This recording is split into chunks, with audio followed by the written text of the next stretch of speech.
So up to this point, we have not talked about what might be one of the biggest features of Nouveau, and that is patterns. So you can see here that I have a couple of instruments set up down here, and I have some steps entered on a handful of tracks here. Just take a listen.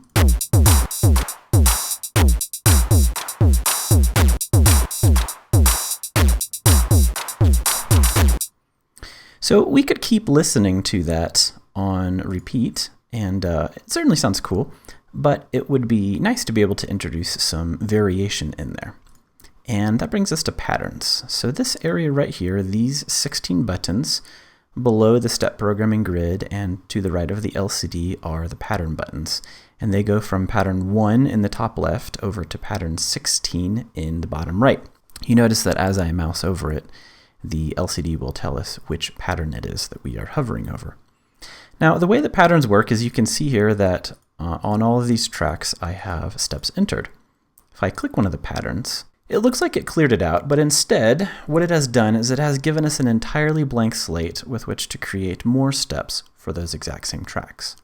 That is, a pattern is a snapshot of all steps for all 16 tracks that we can change all at once. So for example, here I'm just going to use the random algorithm and generate a couple of things here real quick. All right, perfect. Let's take a listen.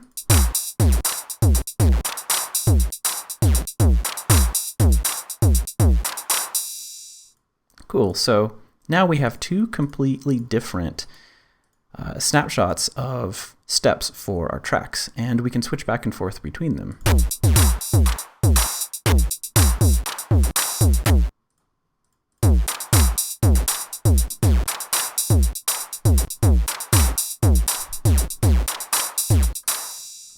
Now, just now I was avoiding doing something which you may have thought was odd, and that was I was always stopping the sequencer and then I was clicking to change the pattern. When the sequencer is not playing, clicking on a pattern will instantly bring it up and you will be viewing that pattern. However, if we allow the sequencer to play, what will happen is it will quantize changing the pattern in beat with the rhythm. So watch this. I'm going to let it play, and I'm going to click it now, and you can see it's flashing. So you notice there that what it did is it waited for 32 steps, and then it changed the pattern at the end of those 32 steps and instantly started on the new one. Here, I'll do it again.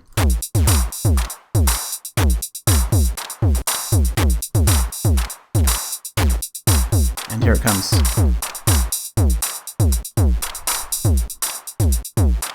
The good news is the amount of time that it waits before changing patterns is configurable. So if you come down here to config, and we're going to go over to pattern quantization, you can see right now it's set to 2 bars. Now, if you're familiar with music theory, you might be wondering how it knows what a bar is. That's the setting before here with time signature. We'll talk about that in a future video. But for now, we'll leave it set to 4/4 time, which is the most common for electronic and popular music. And you can see here that we can change the value. So I could instead bring it up to 4 bars, which means it would wait for all 64 steps.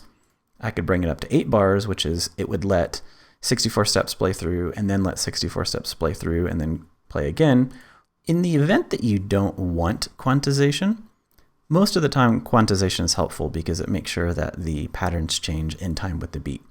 But just in case you don't want it, it's also possible to come all the way over here to the left and to turn it off.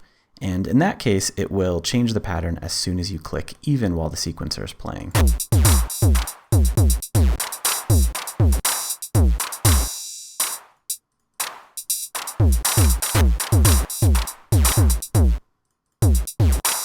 So maybe there's some fun creative effects that you can use that for. Now, in addition to being able to click to change the pattern, there is also a pattern jack input. And the pattern jack input will map incoming control voltage and choose the pattern based on that control voltage. So you can see that at 0, it will be on the current pattern, but I'm going to hit play. The sequencer has to be running in order for it to read the current pattern, but I'm going to hit play, and I'm going to move the knob on DC around, and we will see that the pattern changes with it.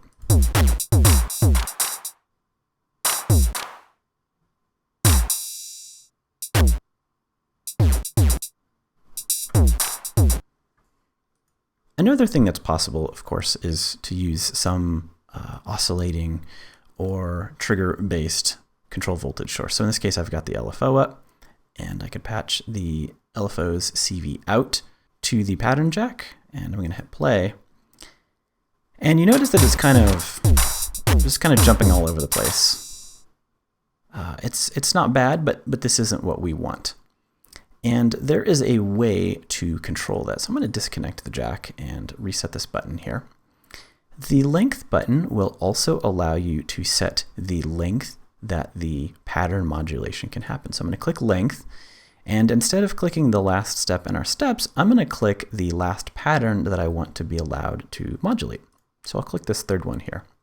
So we have 3 patterns. We have a pattern here, and then this one's empty just to give us some downtime. So I'm going to reconnect the control voltage here and hit play.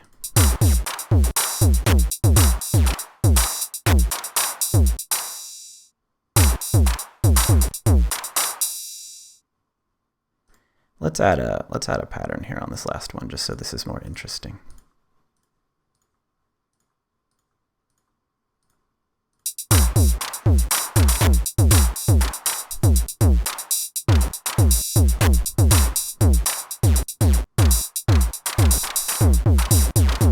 Yeah, so that's cool, and this really opens up the door to a lot of interesting uses.